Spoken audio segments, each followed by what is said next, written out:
ঘটক মশাই, এত তাড়াহুড়ো করে কোথায় যাচ্ছেন? খুব ব্যস্ত মনে হচ্ছে। আরে ব্যস্ত তো বটেই। এই যাচ্ছি বিনোদের বাড়িতে সম্বন্ধ নিয়ে। সম্বন্ধ? ওনার মেয়ের জন্য বুঝি? তা পাত্র কে?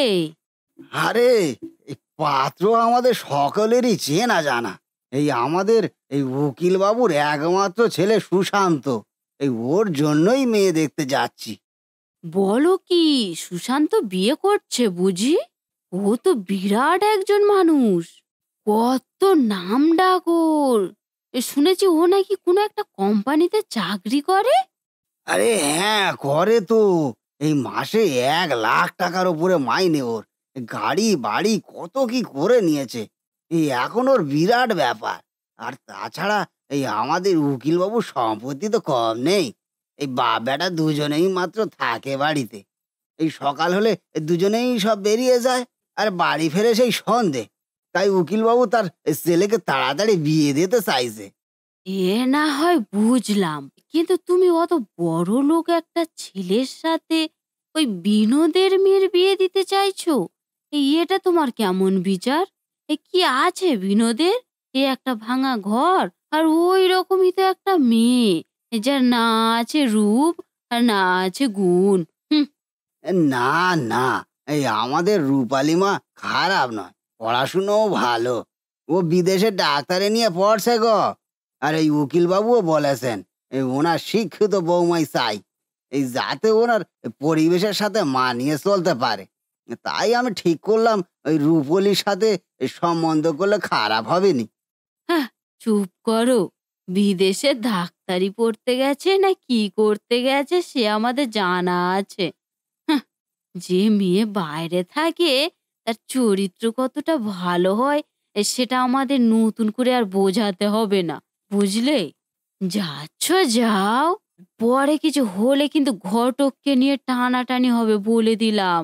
হাহ, আর উকিল বাবু যা মানুষ, তোমাকে ছেড়ে দেবে না কোনোদিন। তাই একটু ভেবে চিন্তে কাজ করো।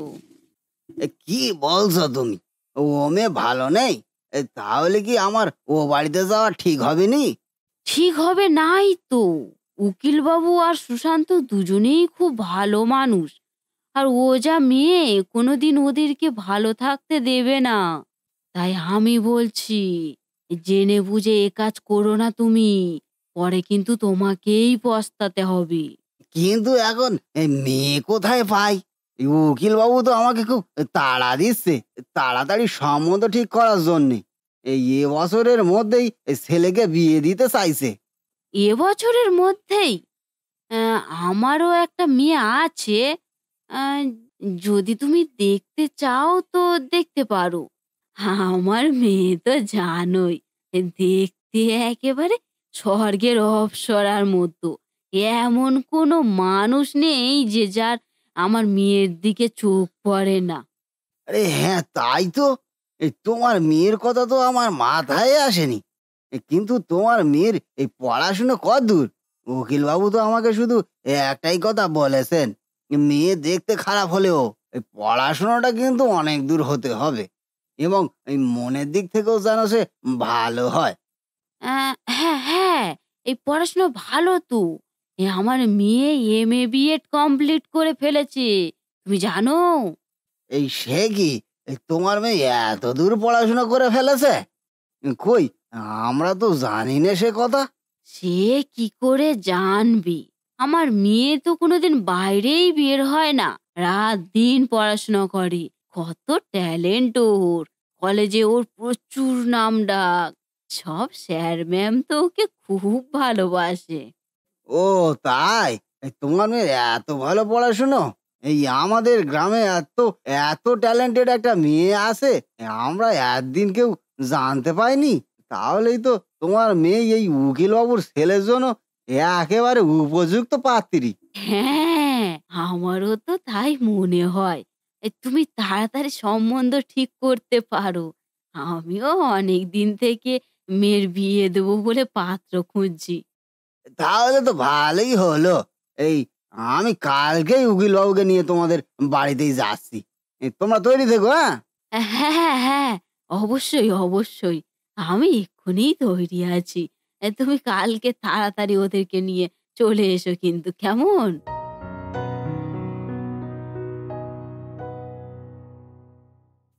সুনন্দা, সুনন্দা, এই যে এই সারাদিন শুধু এই রূপচর্চা নিয়ে পড়ে আছে। বলি একটু তো সংসারের কাজও করতে পারিস নাকি? পড়াশোনাটাও তো তোর দ্বারা হলো না।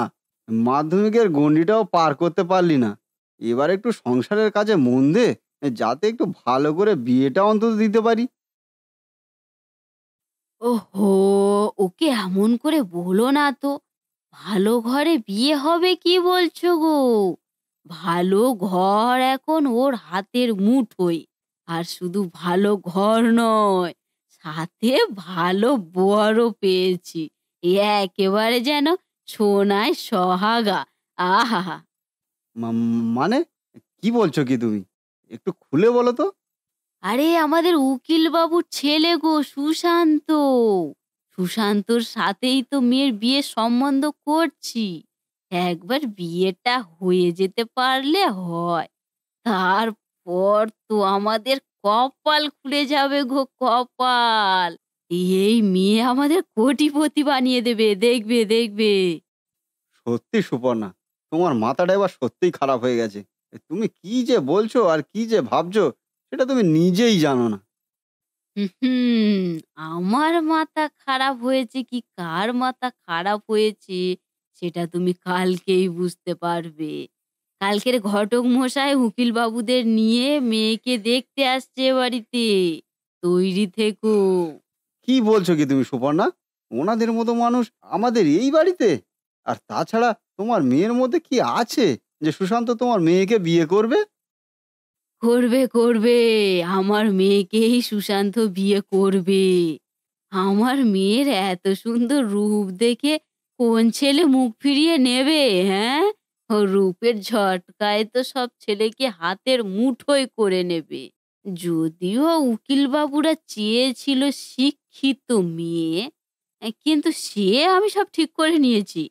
ঘটক মশাইয়ের কাছে এমন গল্প দিয়েছি, হে, ওরা সবাই জানে আমার মেয়ে একেবারে উচ্চ শিক্ষিত। একেবারে এমএ বিএড কমপ্লিট, যা তা ব্যাপার না। এ কি করেছো তুমি সুপর্ণা? না, না, এভাবে আমরা লোক ঠকাতে পারি না। এ অন্যায়। পরে যখন ওরা জানতে পারবে তখন আমরা সমাজে মুখ দেখাতে পারবো না। এভাবে বিয়ে হতে পারে না। আমি কালকেই ওনাদেরকে সত্যিটা বলে দেব। খবরদার না। তুমি যদি সত্যিটা বলেছো তাহলে কিন্তু আমার থেকে খারাপ কেউ হবে না। বিয়ের পরে কি হবে না হবে সেটা আমি বুঝে নেব। তোমাকে অত ভাবতে হবে না। তোমাকে শুধু আমি যেটা করতে বলবো সেটাই করবে। এর বেশি নয়। চল সুনন্দা।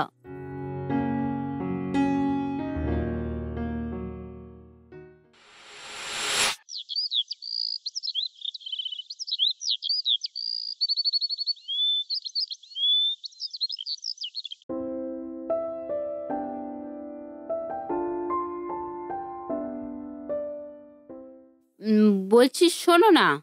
হ্যাঁ, বলো। বলছি আমাকে ৫,০০০ টাকা দেবে? মানে ওই একটু শপিং এ বেরোবো ভাবছিলাম। ও, এই কথা। হ্যাঁ, ঠিক আছে। কেন দেবো না? এ নাও, তুমি ১০,০০০ টাকাই ধরো। তোমার যা ইচ্ছা হয় তুমি কিনে নিয়ে এসো। আমার কোনো প্রবলেম নেই। ঠিক আছে, আমি তাহলে মাকেও নিয়ে যাচ্ছি। হ্যাঁ, যাও।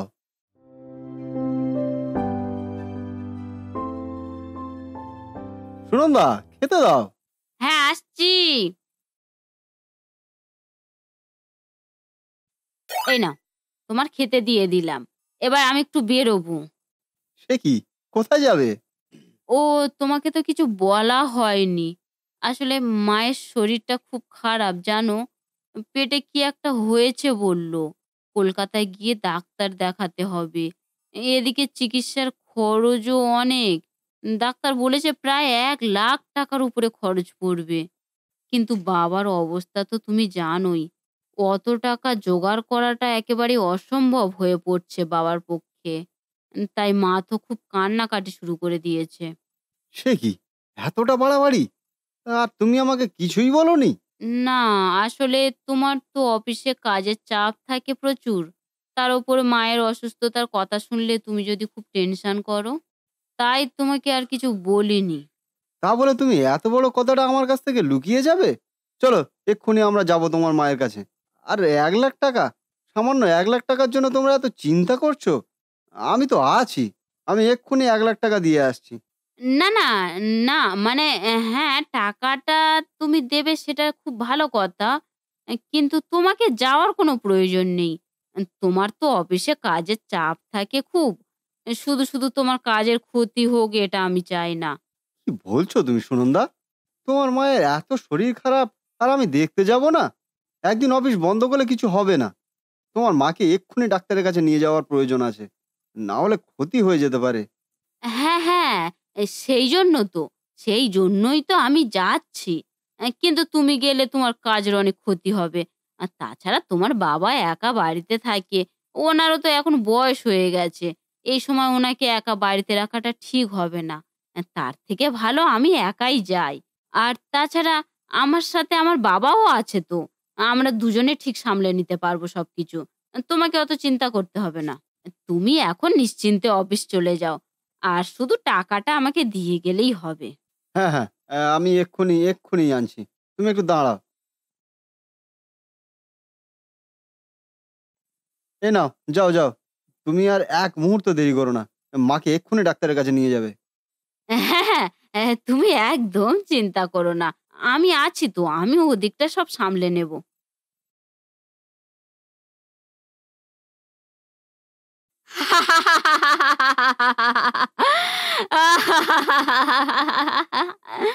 ৳১,০০,০০০। উফ! তুই যে এভাবে জামাইকে বোকা বানিয়ে এত টাকা আনতে পারবি, আমি সত্যি ভাবিনি। কেন মা? কি ভেবেছ? আমি কি একেবারেই অকর্মণ্য? আমি তোমার মেয়ে। আর কোনো কাজ করতে পারি আর না পারি, লোক ঠকানোর কাজগুলো আমি বেশ ভালোই পারি। হুম, সে তো দেখছি। কিন্তু বুদ্ধিটা তো আমারই ছিল। আমার মিথ্যে অসুখের কথাটা বলেছিলাম বলেই তো তুই এত সহজে টাকাটা হাতাতে পেরেছিস। না হলে কি আর পারতিস? সে যাই হোক, কিন্তু নাটকটা তো আমাকেই করতে হয়েছে নাকি? নাও, নাও, এবার টাকাটা কি করবে সেটা ভাবো দেখি তাড়াতাড়ি। বাহ! বাহ! সুনন্দা, বাহ! এই তাহলে তোমার মায়ের শরীর খারাপ? এ কি? তুমি এখানে? জামাই তুমি? তুমি দাঁড়িয়ে কেন? বসো, বসো, এখানে বসো। থাক মা, থাক। আর আমাকে জামাই আদর করতে হবে না।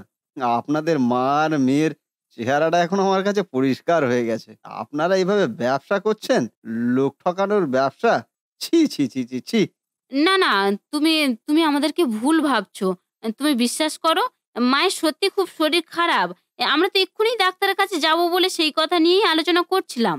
হুম, তোমরা কি আলোচনা করছিলে সেটা আমি আড়াল থেকে সব শুনেছি। কাজেই তোমার এই মিথ্যে অভিনয়গুলো এবার বন্ধ করো। ভাগ্যিস বাবা আমাকে খবরটা দিয়েছিল বলে। নাহলে তোমাদের এই আসল রূপটা কোনোদিন দেখতেই পারতাম না। বাবা! তুমি জামাইকে ডেকেছো এ বাড়িতে? কি করব বল? তোরা মা আর মেয়ে মিলে যা শুরু করেছিস, এই দেখে আমি আর চুপ করে থাকতে পারলাম না। একটা ছেলে দিনরাত পরিশ্রম করে টাকা উপার্জন করছে। আর তোরা দিনের পর দিন তাকে মিথ্যে কথা বলে তাকে ঠকিয়ে তার টাকাগুলো শোষণ করছিস। এইসব দেখে আমি কি করে চুপ করে থাকবো? আমিও একটা ছেলে। একটা টাকা ইনকাম করতে গেলে যে কতটা পরিশ্রম করতে হয় সেটা আমি ভালো করেই জানি। তাই আমি জামাইকে সব সত্যিটা বলেই দিলাম। এবার জামাই ঠিক করবে তোকে আর তোর মাকে কি করা উচিত। ভুল, ভুল হয়ে গেছে আমার ভুল। আমি আর কোনোদিন করব না বিশ্বাস করো। আমাকে ক্ষমা করে দাও। আমার ভুল হয়ে গেছে গো। ছি! কি করে ভাবো তুমি যে আমি তোমাকে ক্ষমা করে দেবো? তোমাদের মতো লোভীদের কোনো ক্ষমা হয় না। হ্যাঁ, আমি অন্তত তোমাদের কোনোদিন ক্ষমা করতে পারবো না। তাই আমার বাড়ির দরজা আজ থেকে তোমার জন্য চিরকালের মতো বন্ধ হয়ে গেল। তুমি থাকো এ বাড়িতে। থ্যাংক ইউ বাবা। আপনি যে আমাকে কত বড় উপকার করলেন তা আমি বলে বোঝাতে পারবো না। আপনি যদি না জানাতেন তাহলে হয়তো আপনার মেয়ে আর বউ মিলে আমার সব সম্পত্তি গ্রাস করত। আমি আপনার মেয়েকে আপনাদের বাড়িতেই দিয়ে গেলাম। আমি আসি। বাই।